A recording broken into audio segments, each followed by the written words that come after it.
Hi, my name is Mark EGAN, and I'm honored to be here today for Mark Bass. I started playing bass when I was 14 or 15, but I actually started music when I was 8 years old, and my first instrument was guitar, which I played for a few years, and then at age 10 in the fourth grade in school, I started playing trumpet and played trumpet all through high school, junior high school. But I always had an interest in bass. It was something that I always heard on the radio.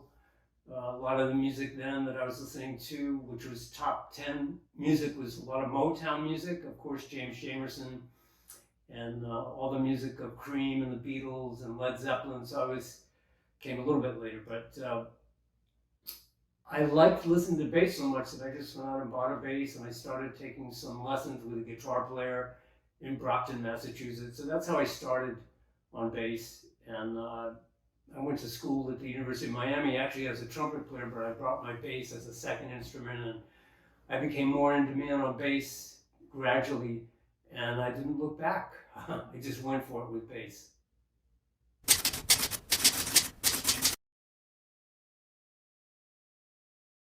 My first amplifier was a Supro amp.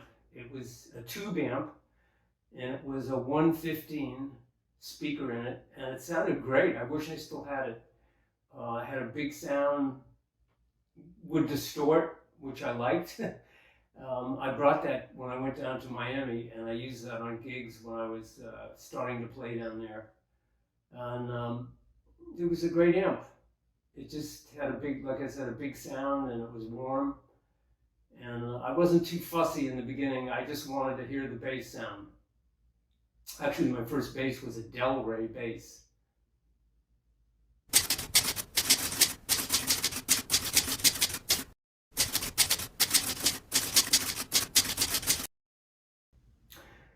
You know, all throughout my career playing music, I've had exciting moments all the way from very early stages of being excited to play at school and the school band, and that excitement of knowing that you're playing in front of people.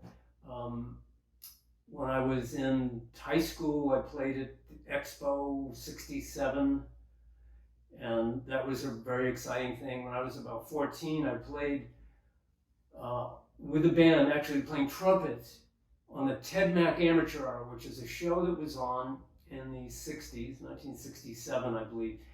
And I played with a brass group on there, and we played at the Ed Sullivan Theater, where the Dave Letterman show or the Tonight Show was at the time. So that was really exciting because it was live TV, and you know, it was heard all over the United States, and so that was probably a very exciting one. And then, you know, so on and so forth as things developed as far as playing bass and exciting shows or concerts that I did. I got to play with Ira Sullivan when I was at the University of Miami, and also played with the University Jazz Band, which was extremely exciting. Great, exhilarating moments where we played in San Salvador as we were guests there with the big band, and just really exciting moments. And it continued on through my different experiences when I moved to New York. And I think ultimately playing with the Pat Metheny group was probably very exciting circumstances because we had so many great opportunities to open up for so many different people. We'd open up for Weather Report or Al Jarreau, different circumstances that were really, really exciting. I think one of the most exciting for me that gave me chills, almost made me cry, was we played at the time it was Yugoslavia with the Pat Metheny group, and we played in this big auditorium. It's probably a couple thousand people, and we played the first song, and the crowd applauded so intense that we'd never heard anything like that. So that was a real big one for me. And then after Pat Metheny group and other really exhilarating experiences playing, of course, it's with the Gil Evans Orchestra, which I played every Monday night as well. We toured with opening up for Miles Davis.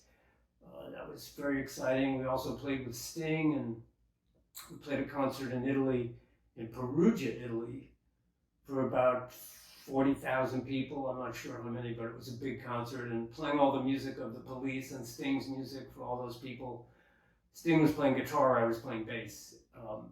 That was very exciting. And then a group that Danny Gottlieb and I have called Elements, and we played all over the world with that group, some very exciting concerts. So there have been many, really, I've been lucky to be in all those different situations and continue to play for great audiences, and it's very exciting. I'm lucky, and I've sure have put the work in and continue to put it in. It's an endless journey, and it's a great journey, and I enjoy it.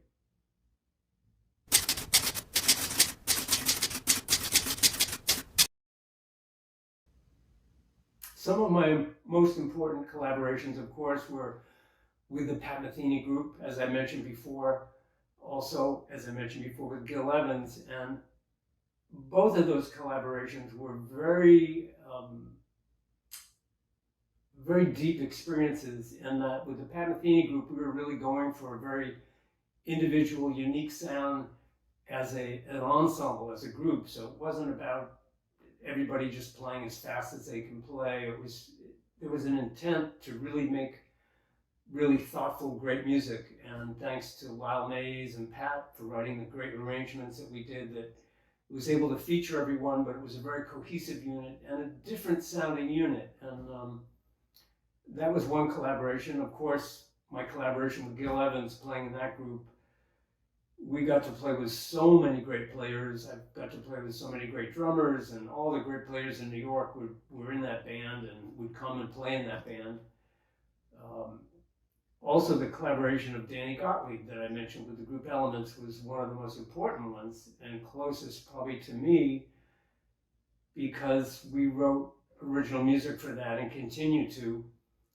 Our most recent release was a duo record we did to sort of capsulize our playing as a duo, drums and bass. It's called Electric Blue. And so those are just a few of the collaborations, but I also played with, as I mentioned, Sting, which played with his group with the Gil Evans Orchestra, and there are many other people playing with Michael Franks. I'm going to leave out so many people. I was able to play with Larry Coryell for many years as a trio with Paul Wurtikow. With that trio, Terry Alpino was also a drummer with that. So that was a very great collaboration, because Larry was extremely generous with us musically, and we played all over the world with that group, and it was a really great experience.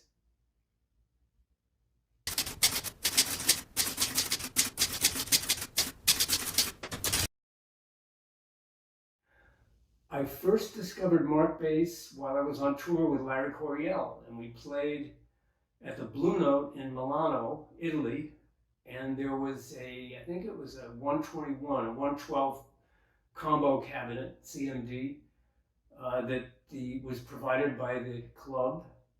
And at first I thought, oh, this seems kind of small for the type of music we're going to be playing in that club. But it actually turned out to be perfect, because they had a sound system. I went direct as well out of the amp into their sound system. But for my stage sound, it was great, and I really took note that the sound was really what I was looking for. It was warm, but punchy, clear, because I use round wound strings, and it was just a sound that I felt comfortable with, and I didn't have to do that much adjustment on the amp head. It was something that I took note of, as I mentioned, and then I later saw Mark bass at some NAMM shows out in California, and gradually connected with them and became an endorsee of them. And I feel so fortunate to be with this company, Mark Bass, because they have just the best sounding equipment that I've ever played. And I'm very happy playing Mark Bass amplifiers and cabinets.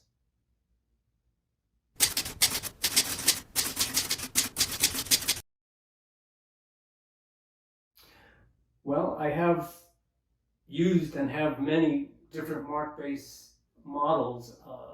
One of the configurations that I have right here is the CMD 102, which is two 10-inch speakers with a front vented bass reflex. And the nice thing about these cabinets are they sound great. it's easy to get a great sound, but also you can tilt back. So if you're in a club and you want to hear more of the bass, if you're going through the sound system, it comes back at you. So you have more, it's almost like having your own monitor as well. So the sound isn't just going forward, you can adjust it so that it's tilted back like that.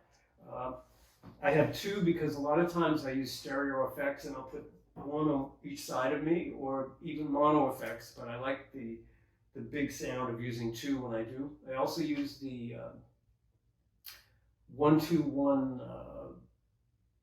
it's a CMD, it's the combo amp, which is a 112 amp. And I like to go modular because it's a lot lighter to lift, but I have 4 of those that I use. If I'm using them in stereo, I'll set 2 stacks, 1 and 1, 1 and 1, and I can separate the sound.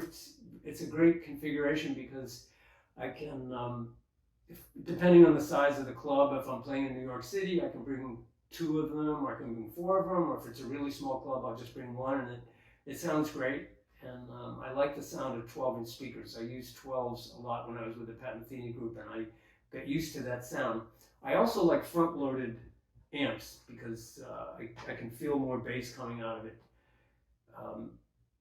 And then a lot of times on the road for me, I'll have provided a back line of the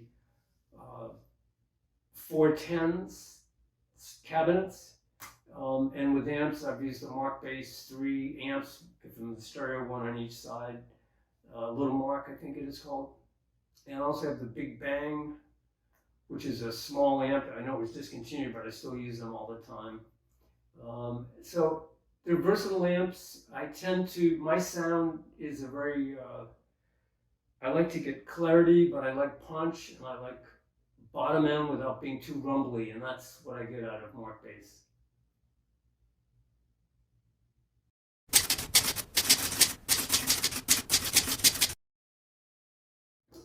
Aside from the products, the Mark Bass amps, which are great, what makes Mark Bass great to me are the people, the organization, and the research team, and their constant striving for great amps, and their friendship. Great people. They've been so supportive to me over the years of providing amps all over the world. I can't thank them enough, and I am very happy to be part of the family. It's a real pleasure and an honor. Thank you.